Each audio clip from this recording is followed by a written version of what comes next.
আজ ২১শে জানুয়ারি বুধবার জানাবো আজকের বাছাই করা ৫০টি তাজা সংবাদ। খবরের শুরুতেই হেডলাইন্স। পুড়িয়ে মারার চেষ্টায় বিজেপি নেতার তাঁতঘরে আগুন, পুড়ে ছাই লক্ষ টাকার সামগ্রী। নির্বাচন কমিশনকে মাজা ভেঙে দেওয়ার হুমকি, তৃণমূল বিধায়কের ভাইরাল ভিডিওতে তোলপাড় ফারাক্কা। ভোটের আগেই উত্তপ্ত পরিস্থিতি, এসআইআর নিয়ে রাজ্য সরকারকে কড়া বার্তা সুপ্রিম কোর্টের। মোদিকে টেক্কা দিতে সিঙ্গুরে মমতার মাস্টার স্ট্রোক, ১৯,০০০ কোটির ঐতিহাসিক ঘোষণায় কাঁপছে বাংলা। এনআইএ নিয়ে সিদ্ধান্ত নেবে কেন্দ্র, বেলডাঙ্গায় কেন্দ্রীয় বাহিনী মোতায়েনের নির্দেশ হাইকোর্টের। এসআইআর শুনানির ঝঞ্ঝাট শেষ, নোটিশ পেলেও আর অফিসে দৌড়তে হবে না, বাড়ি বসেই মিলবে সমাধান। এবার শাখা সংগঠনেও শুভেন্দু ঘনিষ্ঠদের ছেটে ফেলল শ্রমিক, গড়ে উঠল নয়া মোর্চা ইনচার্জ। শাহের পর মোদি সাক্ষাতে দিলীপ, ২৬-এর আগে দাবাং নেতাকে চাঙ্গা করতে কি মন্ত্র প্রধানমন্ত্রীর। বেলডাঙ্গা ঘটনার দায় মমতার, মুখ্যমন্ত্রীকে নিয়ে কি তথ্য ফাঁস করলেন দিলীপ। নবান্নে জরুরি বৈঠক ডাকলেন মুখ্যমন্ত্রী, সশরীরে হাজির হতে হবে সব জেলা শাসককে। ফের অগ্নিগর্ভ ভাঙড়, বোমার ঘায়ে ঝলসে গেল তৃণমূল কর্মীর হাত। বড়সড় ভাঙন শাসক তৃণমূলে, ব্যাপক শক্তি ক্ষয় প্রতিপক্ষ বিজেপিরও, জেলার রাজনৈতিক সমীকরণে বড়সড় রদবদল। এসআইআর শুনানিতে চাঞ্চল্য হরিশ্চন্দ্রপুরে, নাগরিকত্বের প্রমাণ দিতে দাদুর কবরের মাটি নিয়ে হাজির যুবক।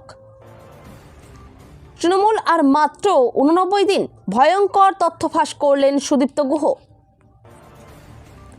জমা পড়ল না অন্য কোনো মনোনয়ন, রীতি মেনেই বিনা প্রতিদ্বন্দ্বিতায় নীতিন নবীন হলেন বিজেপির নতুন সভাপতি। ভোটাধিকার থাকবে তো, স্ত্রী পুত্র ও পুত্রবধূর নামে এসআইআর নোটিশ নিয়ে আতঙ্কিত বৃদ্ধের মৃত্যু মালদহে। মালদার তৃণমূলে বড় ভাঙন, মৌসুমের পথে হাঁটলেন এবার এতজন টিএমসি কর্মী।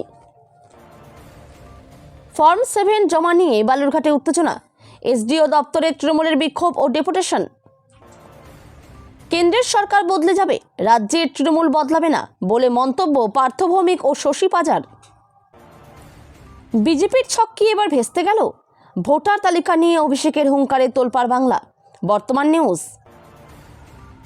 ভোটার তালিকার খসড়াতে মৃত 2 আদিবাসী জীবিত ঘুরে বেড়াচ্ছেন, ফুঁসছে আদিবাসী পাড়া। অগ্নিগর্ভ বাংলা, বেলডাঙ্গায় কেন্দ্রীয় বাহিনীর পরামর্শে রাষ্ট্রপতি শাসনের ইঙ্গিত হাইকোর্টের। পিছিয়ে পড়ল আমেরিকা চীনও, গোটা বিশ্বকে চমকে দিয়ে এই তালিকায় বাজিমাত ভারতের। দুর্নীতিবাজ কেন্দ্রীয় অফিসারদের এবার ধরবে রাজ্যের এসিবি, সুপ্রিম কোর্টের ঐতিহাসিক রায়ে ঘুম উড়ল আমলাদের। বেলডাঙ্গার অশান্তি কি পরিকল্পিত ষড়যন্ত্র? কারণ খুঁজতে ঘটনাস্থলে ফরেনসিক দল, সংগ্রহ করল নমুনা। ২৮শে জানুয়ারি সিঙ্গুরের সভা মুখ্যমন্ত্রীর, মঞ্চ থেকেই আরও ১৬ লক্ষের বাংলার বাড়ির প্রথম কিস্তি। স্বাভাবিক ছন্দে বেলডাঙ্গা, অশান্তির ঘটনায় বাড়ল ধৃতের সংখ্যা, পুলিশের নজরে অভিযুক্তদের সমাজ মাধ্যম। শুনানিতে গিয়ে পুলিশের হাতে চড় খেয়ে গালে দাগ ফেললেন মহিলা, কেন? পোলবা থেকে হলদিয়া, এসআইআর শুনানির প্রতিবাদে জেলায় জেলায় বিক্ষোভ অবরোধ, জ্বলছে টায়ার। ২২শে জানুয়ারি থেকে ৯ রাজ্যে তুমুল বৃষ্টি, ঝোড়ো হাওয়ার সঙ্গে তুষারপাত, ফের কাঁপবে দেশ। ভাবছ ভোটারদের বাদ দিয়ে জিতে যাবে? দলটা তৃণমূল কংগ্রেস, এসআইআর নিয়ে অনুব্রতের নিশানায় বিজেপি। 2 জনজাতির সংঘর্ষে উত্তপ্ত অসমের কোকরাঝাড়, দুর্ঘটনা, গণপিটুনিতে মৃত 2, বন্ধ ইন্টারনেট পরিষেবা। এবারে তৃণমূল সরকারের পতনের গ্যারান্টি দিয়ে মমতা ব্যানার্জির উদ্দেশ্যে মিঠুন চক্রবর্তীর চ্যালেঞ্জ, পেনাল্টিতে কি করে গোল করতে হয় সেটা এবারে দেখিয়ে দেব। ফের বন্ধ হাওড়ার জুট মিল, কর্মহীন ৪,০০০ শ্রমিক। ভাঙল হাড়, থেতলে গেল মাথা, মেলায় নাগরদোলা ভেঙে ভয়ঙ্কর পরিণতি 14 স্কুল ছাত্রীর, আইসিইউতে একাধিক। উচ্চ মাধ্যমিক পাশ করলেই চাকরির সুযোগ, 10,000 শূন্য পদে নিয়োগ করবে স্টাফ সিলেকশন বোর্ড। শুনানিতে সশরীরে হাজিরা দিলেন মোহাম্মদ শামী, বললেন ডাকলে 10 বার আসবো। কুমারগঞ্জ বিধানসভা এলাকায় মিমের বাইক র্যালি, বিজেপি তৃণমূলকে তীব্র আক্রমণ। এসআইআর লজিক্যাল ডিসক্রিপেন্সি বিষয়টা কি? কমিশনকে কি নির্দেশ দিল সুপ্রিম কোর্ট? উড়োজাহাজের বিলাসিতা এবার রেলপথে, হাওড়া গুয়াহাটি বন্দে ভারত স্লিপারের প্রথম দিনেই মিলল এলাহি ভোজ। আইনজীবী খুন মামলায় বিচার শুরু চিন্ময় প্রভুর, কি বললেন তার আইনজীবী? ক্যান্সার আক্রান্ত সহপাঠীর পাশে দাঁড়াতে ন্যাড়া হয়েছে গোটা ক্লাস, ভাইরাল আবেগঘন ভিডিও। এসআইআর এর নামে হয়রানি, এবার সন্দেশখালীতে বিডিও অফিসে ভাঙচুর, জেলায় জেলায় বিক্ষোভ। প্রচণ্ড বিস্ফোরণে উড়ল রেস্তোরাঁ, ছিন্ন ভিন্ন যাত্রী ভরা আস্ত গাড়ি। আত্মঘাতী আক্রমণে রক্তাক্ত রাজধানীর অভিজাত এলাকা। বাড়ির 4 সদস্যের নামে এসেছে এসআইআর এর নোটিশ, তাতেই উদ্বেগে চরম সিদ্ধান্ত নিলেন দিনহাটার বৃদ্ধ। নাগরিকত্ব হারানোর ভয়, এসআইআর নোটিশ দেখেই হৃদরোগে প্রাণ গেল বৃদ্ধের।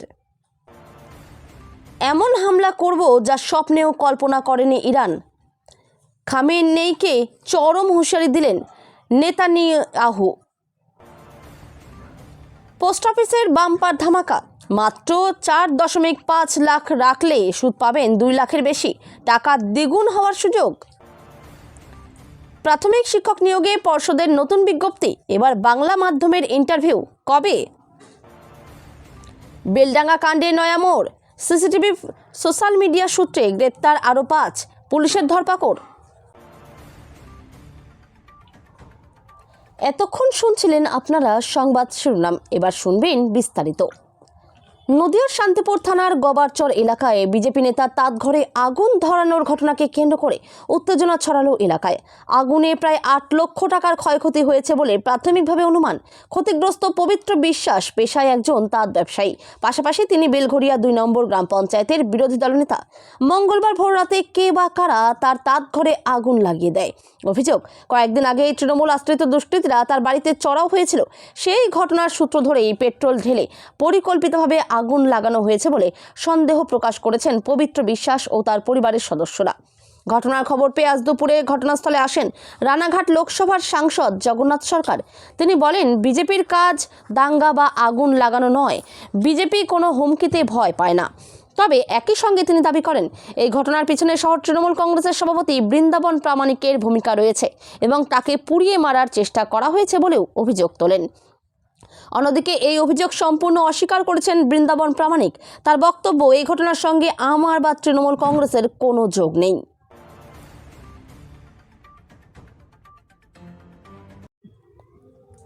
নির্বাচন কমিশনের এসআইআর প্রক্রিয়া নিয়ে বিস্ফোরক মন্তব্য করে বিতর্কে জড়ালেন ফারাক্কার তৃণমূল বিধায়ক মনিরুল ইসলাম। ভাইরাল হওয়া এক ভিডিওতে তাকে হুঁশিয়ারি দিয়ে বলতে শোনা যায়, ভোটার তালিকা থেকে কোনো যোগ্য ব্যক্তির নাম বাদ গেলে তিনি কমিশনের মাজা ভেঙে দেবেন। বিধায়কের এমন উস্কানিমূলক বক্তব্যে রাজনৈতিক মহলে তীব্র শোরগোল শুরু হয়েছে। বিজেপি এই ঘটনাকে গণতান্ত্রিক প্রক্রিয়ায় ভয় দেখানোর চেষ্টা বলে অভিযোগ করেছে। অন্যদিকে তৃণমূলের দাবি, ভোটার তালিকা থেকে বেছে বেছে সাধারণ মানুষের নাম কাটার চক্রান্ত রুখতেই বিধায়ক এমন কড়া ভাষা ব্যবহার করেছেন। ফারাক্কা বিডিও অফিসের সাম্প্রতিক ভাঙচুরের ঘটনার রেশ কাটতে না কাটতেই কমিশনের বিরুদ্ধে এই প্রকাশ্য হুমকি পরিস্থিতিকে আরও উত্তপ্ত করে তুলেছে। ভোটের নির্ঘণ্ট এখনও ঘোষণা হয়নি, তার আগেই রাজ্যের একাধিক জেলায় অশান্তির ছবি সামনে এসেছে। এসআইআর শুনানি ঘিরে হয়রানির অভিযোগ তুলে বিভিন্ন জায়গায় ভাঙচুর, তাণ্ডব ও বিশৃঙ্খলা ছড়িয়ে পড়েছে। এই পরিস্থিতিতে আইন শৃঙ্খলা নিয়ে রাজ্য সরকারকে কড়া বার্তা দিল সুপ্রিম কোর্ট। এসআইআর চলাকালীনই যদি এই পরিস্থিতি হয়, তাহলে ভোট যত এগিয়ে আসবে পরিস্থিতি আরও ভয়াবহ হয়ে উঠবে কিনা তা নিয়ে আশঙ্কা বাড়ছে সাধারণ মানুষের মধ্যে। রাজ্যের বিভিন্ন প্রান্তে ভাঙচুর, তাণ্ডব এবং আগুনের ছবি সেই উদ্বেগই আরও বাড়িয়েছে। এই আবহে সোমবার এসআইআর সংক্রান্ত মামলায় একের পর এক নির্দেশ দেয় সুপ্রিম কোর্ট। সেই সঙ্গে আইন শৃঙ্খলা নিয়ে রাজ্য সরকারকে কড়া বার্তা দেয় সর্বোচ্চ আদালত। আদালতের নির্দেশ, শান্তি বজায় রাখা এবং এসআইআর প্রক্রিয়া সুষ্ঠুভাবে শেষ করতে পর্যাপ্ত কর্মী ও পুলিশ মোতায়েন করতে হবে। এই বিষয়টি নিশ্চিত করার দায়িত্ব দেওয়া হয়েছে জেলাশাসক ও রাজ্যের ডিজিপিকে। আদালত স্পষ্ট জানায়, কোথাও যেন আইন শৃঙ্খলা পরিস্থিতির অবনতি না হয় সেদিকে প্রশাসনকে কড়া নজর রাখতে হবে। এসআইআর চলাকালীন রাজ্য জুড়ে শান্তি বজায় রাখাই এখন প্রধান লক্ষ্য, এই বার্তাই দেওয়া হয়েছে। এদিন শুনানিতে ইলেকশন কমিশনের আইনজীবী আদালতকে জানান, বর্তমান পরিস্থিতিতে কমিশন রাজ্য সরকারের কাছ থেকে অসহযোগিতার মুখে পড়ছে। প্রধানমন্ত্রী নরেন্দ্র মোদীর সিঙ্গুর সফরে রেশ কাটতে না কাটতেই মোক্ষম চাল চাললেন মুখ্যমন্ত্রী মমতা বন্দ্যোপাধ্যায়। মোদী বড় কোনো ঘোষণা না করায় যে শূন্যতা তৈরি হয়েছিল তা সুদে আসলে পুষিয়ে দিতে আগামী 28শে জানুয়ারি সিঙ্গুরের প্রশাসনিক মঞ্চ থেকে বড় ঘোষণা করতে চলেছেন তিনি। জানা গেছে, ওই দিন রাজ্যের 16 লক্ষ পরিবারকে পাকা বাড়ি তৈরির জন্য প্রথম কিস্তির টাকা সরাসরি ব্যাংক অ্যাকাউন্টে পাঠানোর প্রক্রিয়া শুরু করবেন মুখ্যমন্ত্রী। মোট 19,200 কোটি টাকার এই বিশাল প্রকল্পকে ঐতিহাসিক মাইল ফলক হিসেবে দেখছে রাজনৈতিক মহল। বিহারের নীতিশ মোদী জুটির ঘোষিত প্রকল্পের চেয়েও বড় মাপের এই উদ্যোগের মাধ্যমে প্রায় 80 লক্ষ মানুষের মাথার উপর পাকা ছাদ নিশ্চিত হতে চলেছে। মূলত মোদীকে রাজনৈতিকভাবে মোকাবিলা করতে এবং গ্রামীণ ভোটারদের মন জয় করতেই মমতা ফের তার পয়মন্ত সিঙ্গুরকেই হাতিয়ার করলেন। এক লপ্তে এত বিপুল অর্থ খরচ করে স্থায়ী সম্পদ তৈরির এই পদক্ষেপ বিরোধী শিবিরের জন্য বড় চ্যালেঞ্জ হতে চলেছে। বেলডাঙ্গায় অশান্তি নিয়ে উদ্বিগ্ন কলকাতা হাইকোর্ট। মুর্শিদাবাদে থাকা কেন্দ্রীয় বাহিনীকে বেলডাঙ্গায় ব্যবহারের নির্দেশ দিল কলকাতা হাইকোর্টের প্রধান বিচারপতি সুজয় পাল ও বিচারপতি পার্থ সারথী সেনের ডিভিশন বেঞ্চ। পরিস্থিতি স্বাভাবিক রাখতে ডিএম এসপিকে পদক্ষেপের নির্দেশও দেওয়া হয়েছে। মুর্শিদাবাদে ইতিমধ্যেই 5 কোম্পানি বাহিনী রয়েছে। রায়ের কপিতে প্রধান বিচারপতি উল্লেখ করেছেন, জীবন ও জীবিকা রক্ষা ও পরিস্থিতি মোকাবিলার জন্য যাতে সেই বাহিনী মোতায়েন করা হোক। যদি বাহিনী কম থাকে সেক্ষেত্রে রাজ্যের উদ্দেশ্যে আদালতের পরামর্শ, তাহলে আরও বেশি বাহিনীর জন্য কেন্দ্র অনুমোদন দিক। মামলাকারীর অভিযোগ ছিল, মুর্শিদাবাদে কেন্দ্রীয় বাহিনী থাকা সত্ত্বেও অশান্তির সময়ে তাদের ব্যবহার করা হয়নি, পরে ব্যবহার করা হয়েছে। আদালত এবার রাজ্য কেন্দ্রীয় বাহিনীর ব্যবহারের নির্দেশ দেয়। এই মামলার একটা গুরুত্বপূর্ণ বিষয় ছিল এনআইএ তদন্তের দাবি। মামলাকারীর বক্তব্য, দেশের শান্তি নষ্ট করার জন্য বাইরের দেশ থেকে টাকা পাঠানো হচ্ছে কিনা তা খতিয়ে দেখতে এনআইএ তদন্তের প্রয়োজন বলে দাবি তার। বিচারপতি নির্দেশ দিয়েছেন, এনআইএ তদন্তের যদি প্রয়োজন মনে করে কেন্দ্র, তাহলে সম্পূর্ণরূপে স্বাধীনতা তাদের থাকবে। পশ্চিমবঙ্গে বর্তমানে চলছে বিশেষ নিবিড় ভোটার তালিকা সংশোধন। এই প্রক্রিয়ায় বহু নাগরিককে তথ্যের সত্যতা যাচাইয়ের জন্য এসআইআর বা স্পেশাল ইনকোয়ারি রিপোর্ট সংক্রান্ত শুনানির নোটিশ পাঠানো হচ্ছে। এতদিন এই নোটিশ পেলে সংশ্লিষ্ট নির্বাচনী আধিকারিকদের দপ্তরে সশরীরে হাজির হয়ে নথিপত্র জমা দিতে হতো, কিন্তু এবার সাধারণ মানুষের সুবিধার্থে বড় পদক্ষেপ নিল নির্বাচন কমিশন। এখন থেকে বাড়ি বসেই অনলাইনের মাধ্যমে প্রয়োজনীয় নথি জমা দেওয়ার সুযোগ পাবেন ভোটাররা। নির্বাচন কমিশন সূত্রে জানানো হয়েছে, এই নয়া ব্যবস্থার ফলে সবচেয়ে বেশি উপকৃত হবেন ভিন রাজ্যে কর্মরত পরিযায়ী শ্রমিক এবং ছাত্রছাত্রীরা, যারা পড়াশোনা বা কাজের সূত্রে বর্তমানে পশ্চিমবঙ্গের বাইরে বসবাস করছেন। সশরীরে উপস্থিত হওয়ার ঝক্কি কমলে ভোটার তালিকা সংশোধনের প্রক্রিয়া আরও স্বচ্ছ ও দ্রুত হবে বলে আশা করা হচ্ছে। বিজেপির রাজ্য কমিটি এবং জেলা সাংগঠনিক কমিটিগুলি থেকে শুভেন্দু অধিকারী ঘনিষ্ঠদের একে একে ছেঁটে ফেলা হয়েছিল। এবার সেই ধারা অব্যাহত রেখে শাখা সংগঠনগুলিতেও শুভেন্দু ঘনিষ্ঠদের ছেঁটে ফেললেন রাজ্য সভাপতি শ্রমিক ভট্টাচার্য। আর তা নিয়ে এখন দলের অন্দরে জোর চর্চা শুরু হয়ে গিয়েছে। এই নিয়ে শুভেন্দু ঘনিষ্ঠদের অভিযোগ, বিজেপির সাফল্যের জন্য যিনি লড়ে যাচ্ছেন তার লোকজনদেরই ছেঁটে ফেলা হচ্ছে। তাই বিধানসভা নির্বাচনে ফল খারাপ হলে কোনো দোষ শুভেন্দুর ওপর দেওয়া যাবে না। আর বিপরীত মেরুর নেতা কর্মীদের পাল্টা দাবি, বিষয়টি এমন নয়, তবে শুভেন্দু ঘনিষ্ঠদের বাংলার মানুষ বিশ্বাস করতে পারছেন না। এদিকে বিজেপির রাজ্য সভাপতি শ্রমিক ভট্টাচার্য নিজের মতো রণকৌশল সাজাচ্ছেন। আজ মঙ্গলবার দলের বিভিন্ন শাখা সংগঠনের ইনচার্জ পদে রদবদল করে তিনি বুঝিয়ে দিলেন, বঙ্গ বিজেপির রাশ নিজের হাতেই রাখছেন। তবে শ্রমিকের তৈরি তালিকায় এখনও পর্যন্ত কোনো পদ পেলেন না রাজ্যের দাবাং গেরুয়া নেতা তথা প্রাক্তন রাজ্য সভাপতি দিলীপ ঘোষ। মোর্চার সভাপতিদের উপরে ইনচার্জ পদে আনা হয়েছে নেতা নেত্রীদের। তারা সকলেই আদি বিজেপি বলে মনে করা হচ্ছে, আর যাদের আনা হয়েছে তারা কেউ শুভেন্দু ঘনিষ্ঠ নয় বলেই জানা যাচ্ছে। এভাবেই দেওয়া হলো বার্তা বলে সূত্রের খবর।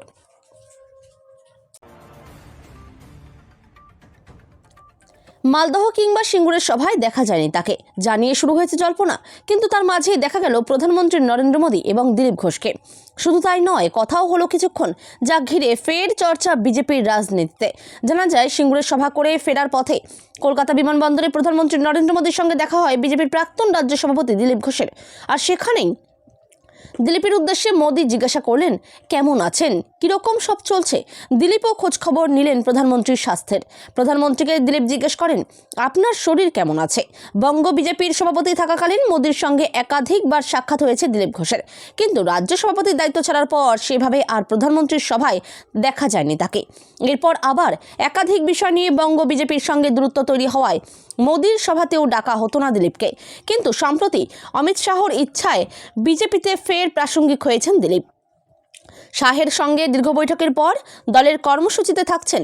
সল্টলেকে রাজ্য পার্টি অফিসেও প্রায় নিয়মিত যাচ্ছেন, এমনকি ময়দানে নেমে জনসংযোগের কাজও শুরু করে দিয়েছেন বঙ্গ বিজেপির এই দাবাং নেতা। লজিক্যাল ডিসক্রিপেন্সি ইস্যুতে সুপ্রিম কোর্ট জোর ধাক্কা খেয়েছে নির্বাচন কমিশন, আর তারপরই আজ মঙ্গলবার নবান্নে বৈঠক ডাকা হলো। এই বৈঠকে রাজ্যের সব জেলাশাসককে সশরীরে উপস্থিত থাকার নির্দেশ দেওয়া হয়েছে। মুখ্য সচিব এই বৈঠক ডাকলেও এখানে উপস্থিত থাকার কথা মুখ্যমন্ত্রী মমতা বন্দ্যোপাধ্যায়ের, আর তিনিই চান এই বৈঠকে সব জেলাশাসক উপস্থিত থাকুন বলে সূত্রের খবর।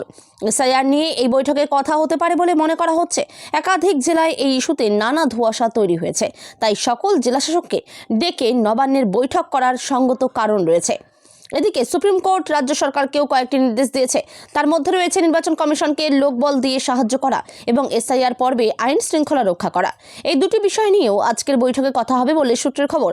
তবে বৈঠকের পর মুখ্যমন্ত্রী সাংবাদিক সম্মেলন করবেন কিনা সেটা এখনও স্পষ্ট নয়। আজ মঙ্গলবার নবান্নের সব বিষয়টি নিয়েই আলোচনা হবে। মুখ্য সচিব নন্দিনী চক্রবর্তীর হাতে ইতিমধ্যেই পৌঁছে গিয়েছে সুপ্রিম কোর্টের নির্দেশের কপি। তা নিয়ে বিস্তারিত আলোচনা হবে, আর জেলাশাসকদের কেমন ভূমিকা পালন করতে হবে তাও বাতলে দেওয়া হবে। দক্ষিণ 24 পরগনার ভাঙড়ে ফের রক্ত ঝরল। এসআইআর ঘিরে রাজ্য জুড়ে যখন উত্তেজনার পারদ চড়ছে, ঠিক সেই সময় বোমার ঘায়ে এক তৃণমূল কর্মীর হাতের একাংশ ঝলসে যাওয়ার ঘটনায় নতুন করে অশান্তি ছড়ালো বানতলা এলাকায়। শাসক দলের অভিযোগ, রাতের অন্ধকারে পরিকল্পিতভাবে তৃণমূল কর্মীদের ভয় দেখাতেই আইএসএফের দুষ্কৃতীরা ওই হামলা চালিয়েছে। যদিও এই অভিযোগ উড়িয়ে পাল্টা তৃণমূলকেই কাঠগড়ায় তুলেছে আইএসএফ। পাল্টা অভিযোগে ফের উত্তপ্ত ভাঙড়। পুলিশ ও স্থানীয় সূত্রে জানা গিয়েছে, সোমবার রাতে চরমনগরী এলাকা থেকে কাজ সেরে বাড়ি ফিরছিলেন তৃণমূল কর্মী কামাল। অভিযোগ, চালতাবেড়িয়া অঞ্চলের পুরাতন পাগলাহাটের কাছে পৌঁছতেই তাকে লক্ষ্য করে বোমা ছোড়া হয়। বিস্ফোরণের অভিঘাতে গুরুতর আহত হন কামাল। ঘটনাস্থলে রক্তাক্ত অবস্থায় লুটিয়ে পড়েন তিনি। তার বাঁ হাতের চামড়া ঝলসে গিয়ে হাড় বেরিয়ে আসে বলে জানা গিয়েছে।